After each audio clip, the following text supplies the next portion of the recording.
ಚಂದ್ರಶೇಖರ ಸ್ವಾಮೀಜಿ ಅವರ ವಿರುದ್ಧ ವಿವಾದಾತ್ಮಕ ಹೇಳಿಕೆ ಹಿನ್ನೆಲೆಯಲ್ಲಿ ಉಪ್ಪಾರಪೇಟೆ ಪೊಲೀಸ್ ಠಾಣೆಯಲ್ಲಿ ಎಫ್ಐಆರ್ ದಾಖಲಾಗಿದೆ. 2ನೇ ತಾರೀಕು ಅವರು ವಿಚಾರಣೆಗೆ ಹಾಜರಾಗಬೇಕಾಗಿದೆ. ಇದರ ನಡುವೆ ಚಂದ್ರಶೇಖರ್ ಸ್ವಾಮೀಜಿ ಅವರ ವಿರುದ್ಧ ಎಫ್ಐಆರ್ ವಿಚಾರ, ಇದಕ್ಕೆ ಸಂಬಂಧಪಟ್ಟ ಹಾಗೆ ಎಫ್ಐಆರ್ ಅನ್ನ ವಿರೋಧಿಸಿ ಮಂಡ್ಯದಲ್ಲಿ ಪ್ರತಿಭಟನೆ ನಡೀತಾ ಇದೆ. ಕೆಂಪೇಗೌಡರ ಒಕ್ಕಲಿಗ ಸಂಘದಿಂದ ಪ್ರತಿಭಟನೆ ಮಾಡುತ್ತಿದ್ದಾರೆ. ಮಂಡ್ಯ ಜಿಲ್ಲೆಯ ಮದ್ದೂರಿನಲ್ಲಿ ಪ್ರತಿಭಟನೆಯನ್ನ ಮಾಡುತ್ತಿದ್ದಾರೆ. ಬೆಂಗಳೂರು ಮೈಸೂರು ಹೆದ್ದಾರಿಯನ್ನ ತಡೆದು ಆಕ್ರೋಶವನ್ನ ಹೊರಹಾಕ್ತಾ ಇದ್ದಾರೆ. ರಾಜ್ಯಾದ್ಯಂತ ಪ್ರತಿಭಟನೆ ಮಾಡ್ತೀವಿ ನಾವು ಅನ್ನೋ ಎಚ್ಚರಿಕೆಯನ್ನು ಕೊಟ್ಟಿದ್ದಾರೆ.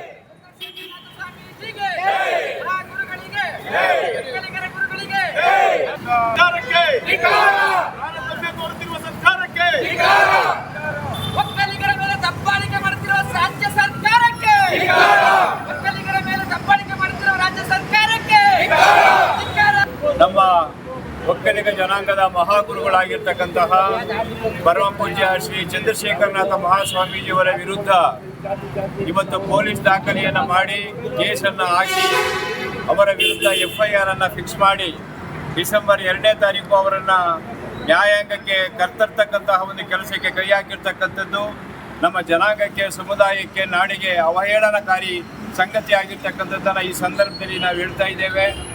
ಈ ಕೇಸನ್ನು ರಾಜ್ಯ ಸರ್ಕಾರ ಕೂಡಲೇ ಹಿಂದಕ್ಕೆ ಪಡೆದು ಜನಾಂಗಕ್ಕೆ ಮತ್ತು ಸಮುದಾಯಕ್ಕೆ ನಾಡಿನ ಶಾಂತಿಯನ್ನು ಕಾಪಾಡುವುದರತ್ತ ಕ್ರಮ ತೆಗೆದುಕೊಳ್ಬೇಕು ಅಂತೇಳಿ ನಮ್ಮ ನಾಡಪ್ರಭು ಕೆಂಪೇಗೌಡರ ಒಕ್ಕಲಿಗರ ಸಂಘದಿಂದ ನಾವು ಒತ್ತಾಯಿಸ್ತೇವೆ.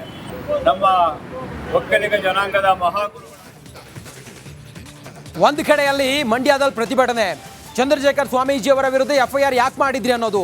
ಮತ್ತೊಂದು ಕಡೆಯಲ್ಲಿ ಹೋಮ್ ಮಿನಿಸ್ಟರ್ ಹೇಳ್ತಾ ಇದ್ದಾರೆ, ಈ ನೆಲದ ಕಾನೂನಿನ ಮುಂದೆ ಸ್ವಾಮೀಜಿ, ಜನಸಾಮಾನ್ಯರು ಎಲ್ಲರೂ ಕೂಡ ಒಂದೇ. ಪೊಲೀಸರ ಕ್ರಮವನ್ನ ಸಮರ್ಥಿಸಿಕೊಂಡಿದ್ದಾರೆ. ಚಂದ್ರಶೇಖರ ಸ್ವಾಮೀಜಿ ಅವರ ವಿರುದ್ಧ ಎಫ್ಐಆರ್ ದಾಖಲಾದ ಪ್ರಕರಣಕ್ಕೆ ಸಂಬಂಧಪಟ್ಟ ಹಾಗೆ ಪರಮೇಶ್ವರ್ ಅವರು ಮಾತಾಡ್ತಾರೆ ನೋಡಿ, ನೆಲದ ಕಾನೂನಿನ ಮುಂದೆ ಎಲ್ಲರೂ ಸಮಾನರು. ಪೊಲೀಸರ ಕ್ರಮವನ್ನ ಸಮರ್ಥಿಸಿಕೊಂಡಿದ್ದಾರೆ ಡಾಕ್ಟರ್ ಜಿ ಪರಮೇಶ್ವರ್, ಮಾನ್ಯ ಗೃಹ ಮಂತ್ರಿಗಳು. ಕಾನೂನಿನ ಚೌಕಟ್ಟಿನಲ್ಲಿ ಕಾನೂನು ನನಗೂ ದೊಡ್ಡದಲ್ಲ, ಅವರಿಗೂ ದೊಡ್ಡದಲ್ಲ. ಕಾನೂನು ಎಲ್ಲರಿಗೂ ಒಂದೇ ಅಲ್ಲ. ಕಾನೂನು ಬೇರೆ ಬೇರೆ ಇದ್ದರೆ ಬೇರೆ ಬೇರೆ ಕಾನೂನನ್ನು ಉಪಯೋಗ ಮಾಡ್ಬೋದು. ಆದರೆ ಈ ದೇಶದಲ್ಲಿ ಇರ್ತಕ್ಕಂಥ ಕಾನೂನು ಎಲ್ಲರಿಗೂ ಒಂದೇ ಇದೆ. ಸ್ವಾಮೀಜಿಗೂ ಒಂದೇ ಕಾನೂನು, ನನಗೂ ಒಂದೇ ಕಾನೂನು ಮತ್ತು ಎಲ್ಲರಿಗೂ ಒಂದೇ ಕಾನೂನು. ಕಾನೂನಿನ ಚೌಕಟ್ಟಿನಲ್ಲಿ ಏನು ಕೆಲಸ ಮಾಡಬೇಕೋ ಇಲಾಖೆಯವರು ಅದನ್ನು ಮಾಡ್ತಾರೆ ಅಷ್ಟೇ. ಆದರೆ ಪೊಲೀಸ್ ನೋಟಿಸ್ ಕೊಟ್ಟಿದ್ದಾರೆ ಅವರನ್ನು ಅರೆಸ್ಟ್ ಮಾಡುವಂತ. ಅದು ನೋಡೋಣ, ಪ್ರೊಸೀಜರ್ ಅವ್ರು ಪೊಲೀಸ್ನವ್ರು ಮಾಡ್ಕೊಳ್ತಾರೆ. ಕಾನೂನು ನನಗೂ ದೊಡ್ಡದಲ್ಲ, ಅವರಿಗೂ ದೊಡ್ಡದಲ್ಲ. ಕಾನೂನು ಎಲ್ಲರಿಗೂ ಒಂದೇ ಅಲ್ಲ. ಕಾನೂನು ಬೇರೆ ಬೇರೆ ಇದ್ದರೆ ಬೇರೆ ಬೇರೆ ಕಾನೂನನ್ನು ಉಪಯೋಗ ಮಾಡ್ಬೋದು. ಅನುಭವ ಮಂಟಪದ ವಿವಾದ ಮತ್ತೆ ಮುನ್ನೆಲೆಗೆ ಬಂದಿದೆ. ಮೂಲ ಸ್ಥಳದಲ್ಲಿ ಅನುಭವ ಮಂಟಪಕ್ಕಾಗಿ ಈಗ ಸ್ವಾಮೀಜಿಗಳು ಹೋರಾಟಕ್ಕಿಳಿದಿದ್ದಾರೆ. ಅನುಭವ ಮಂಟಪದ ವಿವಾದ ಈಗ ಮತ್ತೆ ಚರ್ಚೆಗೆ ಬಂದಿದೆ, ಮತ್ತೆ ಮುನ್ನೆಲೆಗೆ ಬಂದಿದೆ. ನೋಡಿ, ಮೂಲ ಸ್ಥಳದಲ್ಲಿ, ಮೂಲ ಜಾಗದಲ್ಲಿ ಅನುಭವ ಮಂಟಪಕ್ಕಾಗಿ ಈಗ ಸ್ವಾಮೀಜಿಗಳು ಹೋರಾಟಕ್ಕೆ ಮುಂದಾಗಿದ್ದಾರೆ. ಫಿರ್ಪಾಷಾ ಬಂಗ್ಲಾವೆ ಮೂಲಕ ಅನುಭವ ಮಂಟಪ, ಫಿರ್ಪಾಷಾ ಬಂಗ್ಲಾವನ್ನ ಸರ್ಕಾರ ವಶಕ್ಕೆ ಪಡೆಯಬೇಕು, ಆ ಜಾಗವನ್ನ ಹಿಂದೂಗಳಿಗೆ ವಾಪಸ್ ಕೊಡಬೇಕು. ಕಾಂಗ್ರೆಸ್ ಸರ್ಕಾರಕ್ಕೆ ಮಠಾಧೀಶರು ಆಗ್ರಹ ಮಾಡ್ತಾ ಇದ್ದಾರೆ. ಅನುಭವ ಮಂಟಪದ ವಿವಾದ, ಮೂಲ ಅನುಭವ ಮಂಟಪಕ್ಕಾಗಿ ಸ್ವಾಮೀಜಿಗಳು ಈಗ ಹೋರಾಟಕ್ಕೆ ಹೊರಟಿದ್ದಾರೆ, ಹೋರಾಟಕ್ಕೆ ಮುಂದಾಗಿದ್ದಾರೆ. ಫಿರ್ಪಾಷಾ ಬಂಗ್ಲಾ ಅದು ಅನುಭವ ಮಂಟಪದ ಜಾಗ, ಅದನ್ನು ಸರ್ಕಾರ ವಶಕ್ಕೆ ಪಡೆಯಬೇಕು, ಮತ್ತು ಆ ಸ್ಥಳದಲ್ಲಿ ಅನುಭವ ಮಂಟಪ ನಿರ್ಮಾಣ ಆಗಬೇಕು ಅನ್ನೋದು ಈಗ ಒತ್ತಾಯ ಆಗಿದೆ. ಅನುಭವ ಮಂಟಪದ ವಿವಾದ ಇದು ಮತ್ತೆ ಮುನ್ನೆಲೆಗೆ ಬಂದಿದೆ. ಸ್ವಾಮೀಜಿಗಳು ಹೋರಾಟಕ್ಕೆ ಕರೆ ಕೊಟ್ಟಿದ್ದಾರೆ. 12ನೇ ಶತಮಾನದಲ್ಲಿ ಸಮಾನತೆಗಾಗಿ ಕ್ರಾಂತಿಯನ್ನು ನಡೆದ ಬಸವಣ್ಣನವರ ಕರ್ಮಭೂಮಿಯಲ್ಲಿದ್ದಂಥ ವಿಶ್ವದ ಪ್ರಥಮ ಪಾರ್ಲಿಮೆಂಟ್ ಏನಂತ ಹೇಳ್ತಾರೆ. ಮೂಲ ಅನುಭವ ಮಂಟಪ ಮೇಲೆ ಕೂಡ ಇವತ್ತು ಎಲ್ಲ ಒಂದು ಕಡೆ ವಕ್ಫ್ ಕಣ್ ಬಿದ್ದ ಅಂತ ಹೇಳ್ಬೋದು. ವಕ್ಫ್ ದರ್ಬಾರಕ್ಕೆ, ವಕ್ಫ್ ಅವಾಂತರಕ್ಕೆ ಇವತ್ತು ಇಡೀ ರಾಜ್ಯಾದ್ಯಂತ ಸಾಕಷ್ಟು ಆಕ್ರೋಶನ ವ್ಯಕ್ತ ಆಗ್ಲತ್ತದ. ಅಣ್ಣ ಬಸವಣ್ಣವರ ಮೂಲ ಅನುಭವ ಮಂಟಪ ಈಗಾಗಲೇ ಪೀರ್ಪಾಷಾ ದರ್ಗಾ ಅಂತ ಹೇಳ್ತಾರೆ, ಅದು ಕೂಡ ವಕ್ಫ್ ಬೋರ್ಡಿಗೆ ಸೇರಿದೆ ಅಂಥೇಳಿ ಗುರುಗಳು ಹೇಳ್ತಾ ಇದ್ದಾರೆ. ಪೂಜ್ಯ ಶ್ರೀ ರಾಜೇಶ್ವರ ಶಿವಾಚಾರ್ಯ ನಮ್ಮ ಜೊತೆ ಇದ್ದಾರೆ. ಏನು ಗುರುಗಳೇ, ಬಸವಣ್ಣನವರ ಮೊದಲನೇನಂದ್ರೆ ವಿಶ್ವದ ಪ್ರಥಮ ಸಂಸತ್ ಭವನ ಅದು ಕೂಡ ಬಿಡ್ತಾ ಇಲ್ಲಲ್ಲ ವಕ್ಫು, ಏನು ಹೇಳ್ತೀರಿ? ಇಡೀ ದೇಶದಾದ್ಯಂತ ಇದೊಂದು ವಿಚಿತ್ರವಾಗಿರ್ತಕ್ಕಂಥ ವ್ಯವಸ್ಥೆಯಲ್ಲಿ ವಿಶೇಷವಾಗಿ ಕರ್ನಾಟಕಕ್ಕೆ ಭಾಳ ಹಬ್ಬ ಆದಂಗಾಗಿದೆ ವಕ್ಫ್ನವರಿಗೆ.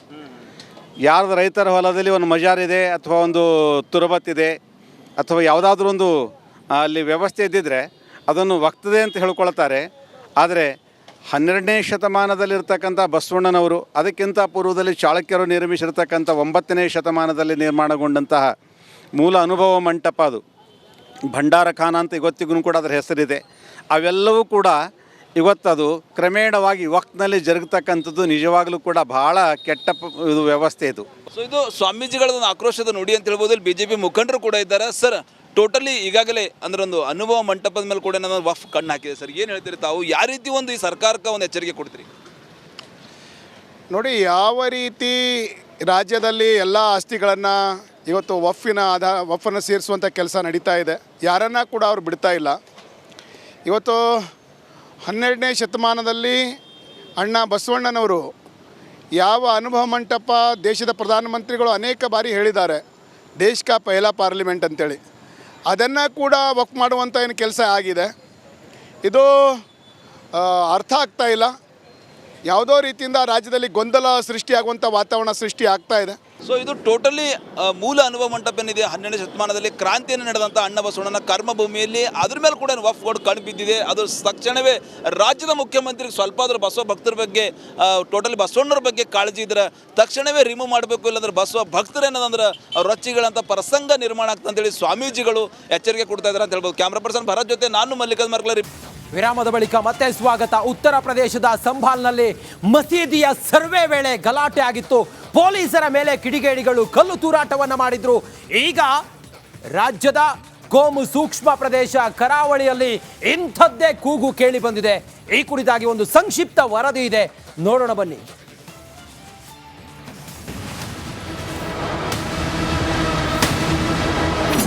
ನೋಡಿ, 2019ರಲ್ಲಿ ಮಳಲಿಯಲ್ಲಿ ಒಂದು ಮಸೀದಿಯ ನವೀಕರಣ ಮಾಡುವಂಥ ಸಂದರ್ಭದಲ್ಲಿ ಒಂದು ಕಟ್ಟಡ ಪತ್ತೆಯಾಗಿತ್ತು.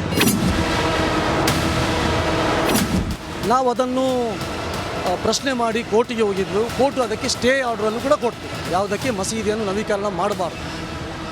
ಕಳೆದ 2 ವರ್ಷಗಳಿಂದ ಅದು ಈಗ ಅಲ್ಲಿ ಕೋರ್ಟಲ್ಲಿದೆ. ಉತ್ತರ ಪ್ರದೇಶದಲ್ಲಿರುವಂಥ ವಾತಾವರಣ ಇವತ್ತು ಮಳಲಿಯಲ್ಲೂ ಕೂಡ ಆಗಬಹುದು. ಅದಕ್ಕೋಸ್ಕರ ನಾವು ಅದಕ್ಕೂ ತಯಾರಾಗಿದ್ದೇವೆ. ಮಳಲಿ ಮಸೀದಿ ನವೀಕರಣ ಟೈಮಲ್ಲಿ ಕಟ್ಟಡ ಗೋಚರ,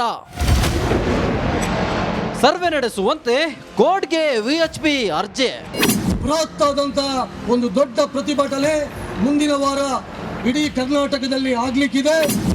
ಉತ್ತರ ಪ್ರದೇಶದ ಸಾಂಬಲ್ ನಗರದಲ್ಲಿ ಮಸೀದಿ ಸರ್ವೆ ವೇಳೆ ಹಿಂಸಾಚಾರ ನಡೆದಿತ್ತು. ಪೊಲೀಸರ ಮೇಲೆ ಕೆಲ ಕಿಡಿಗೇಡಿಗಳು ಕಲ್ಲು ತೂರಾಟ ನಡೆಸಿದ್ರು. ಈ ನಡುವೆಯೇ ಕರಾವಳಿ ಜಿಲ್ಲೆ ಮಂಗಳೂರಿನಲ್ಲೂ ಮತ್ತೊಂದು ವಿವಾದ ಮುನ್ನೆಲೆಗೆ ಬಂದಿದೆ. ಮಳಲಿ ಮಸೀದಿ ಜಾಗ ಸರ್ವೆ ನಡೆಸುವಂತೆ ಹಿಂದೂ ಪರ ಸಂಘಟನೆಗಳು ಆಗ್ರಹಿಸುತ್ತಿವೆ. ಇವತ್ತು ನಮ್ಮ ದೇಶ, ನಮ್ಮ ರಾಜ್ಯ, ನಮ್ಮ ಪರಿಸ್ಥಿತಿಯನ್ನ ಪ್ರತಿಯೊಬ್ಬ ಹಿಂದೂ ಯೋಚನೆ ಮಾಡಬೇಕಾದಂಥ ಒಂದು ದುರಂತ ಈ ಭಾಗದಲ್ಲಿ ಆಗ್ತಾ ಇದೆ. ನಾವು ಕೂಡ ಕೋರ್ಟಲ್ಲಿ ಅದನ್ನು ಸರ್ವೆ ಮಾಡಬೇಕು ಎಂಬ ದೃಷ್ಟಿಯಲ್ಲಿ ಅರ್ಜಿಯನ್ನು ಹಾಕಿದ್ದೇವೆ.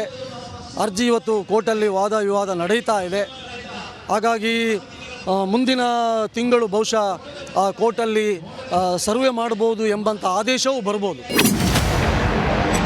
ಉತ್ತರ ಪ್ರದೇಶದ ವಾತಾವರಣ ಮಳಲಿಯಲ್ಲೂ ಆಗಬಹುದು. ತಾಂಬೂಲ ಪ್ರಶ್ನೆಯಲ್ಲಿ ನೋಡಿದಾಗ ಅದು ಶಿವನ ದೇವಸ್ಥಾನ ಅಂತ ಗೊತ್ತಾಗಿದೆ, ಅದು ಹಿಂದೂಗಳದ್ದು.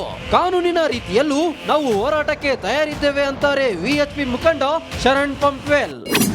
ಅಲ್ಲಿ ನಾವು ತಾಂಬೂಲ ಪ್ರಶ್ನೆಯಲ್ಲಿ ನೋಡಿದಾಗಲೂ ಅದು ಹಿಂದೂ ದೇವಸ್ಥಾನ ಮತ್ತು ಶಿವನ ದೇವಸ್ಥಾನ ಅಂತೇಳಿ ಸ್ಪಷ್ಟವಾಗಿ ಅಲ್ಲಿ ಬಂದಿದೆ. ಹಾಗಾಗಿ ಅದು ಹಿಂದೂಗಳದ್ದು, ಅದು ಹಿಂದೂಗಳಿಗೆ ಬಿಟ್ಟುಕೊಡಬೇಕು. ಅವರು ಸಹಜವಾಗಿ ಅದನ್ನು ಬಿಟ್ಟುಕೊಟ್ರೆ ಒಳ್ಳೆಯದು. ನಾವು ಕಾನೂನಿನ ರೀತಿ ನಾವು ಹೋರಾಟ ಮಾಡಬೇಕಂದ್ರೆ ನಾವು ಕಾನೂನು ರೀತಿಯಲ್ಲಿ ಹೋರಾಟ ಮಾಡಲಿಕ್ಕೆ ತಯಾರಿದ್ದೀವಿ. ಸಾವಿರಾರು ವರ್ಷಗಳ ಹಿಂದೆ ಶಿವನ ದೇವಾಲಯ ಮಳಲಿಯಲ್ಲಿ ಇತ್ತು ಅಂತ ಗೊತ್ತಾಗಿದೆ. 100ಕ್ಕೂ 100 ಅದು ದೇವಸ್ಥಾನ. ಹೀಗಾಗಿ ದೇವಸ್ಥಾನ ಕೇಳುವುದು ಹಿಂದೂಗಳ ಕರ್ತವ್ಯ ಅಂತ VHP ಮುಖಂಡ ಶರಣ್ ಪಂಪೇಲ್ ಹೇಳುತ್ತಾರೆ. ಅಲ್ಲಿ ಕಟ್ಟಡ ಸಿಕ್ಕಿದೆಂಬ ಕಾರಣಕ್ಕೋಸ್ಕರ ಅದನ್ನು ನೋಡಿಕೊಂಡು ಇವತ್ತು ಕೋರ್ಟ್ ತಡೆಯಾಜ್ಞೆಯನ್ನು ಕೊಟ್ಟಿದ್ರೆ, ಅದರ ಹಿಂದೆ ಅಲ್ಲಿ ಸುಮಾರು 1000 ವರ್ಷಗಳ ಹಿಂದೆ ದೇವಸ್ಥಾನದ ಕುರುಹು ಇತ್ತು ಮತ್ತು ಅಲ್ಲಿ ಶಿವನ ದೇವಾಲಯ ಇತ್ತು ಅಂದರೆ ನಮ್ಮ ತಾಂಬೂಲ ಪ್ರಶ್ನೆಯಲ್ಲಿ ನಮಗೆ ಬಂದುಬಿಟ್ಟಿದೆ. ಹಾಗಾಗಿ 100ಕ್ಕೆ 100 ಅದೊಂದು ದೇವಸ್ಥಾನ. ಕೋರ್ಟಲ್ಲಿ ವಾದ ಪ್ರತಿವಾದ ನಡೆಯುತ್ತಿದೆ. ನ್ಯಾಯಾಲಯದ ತೀರ್ಪು ಬರೋವರೆಗೂ ಕಾಯಬೇಕು. ಅಲ್ಲಿ ಪರಿಸ್ಥಿತಿ ಇಲ್ಲೂ ಕೂಡ ಆಗ್ಬೋದು. ಹಾಗಾಗಿ ಆದಷ್ಟು ಬೇಗ ಸರ್ವೆ ಆದರೆ ಎಲ್ಲ ಸತ್ಯಾಸತ್ಯತೆ ಹೊರಗೆ ಬೀಳುತ್ತೆ ಅನ್ನುವಂಥ ಮಾತನ್ನು ಅವರು ಹೇಳ್ತಾ ಇರುವಂಥದ್ದು. Camera person Diwakar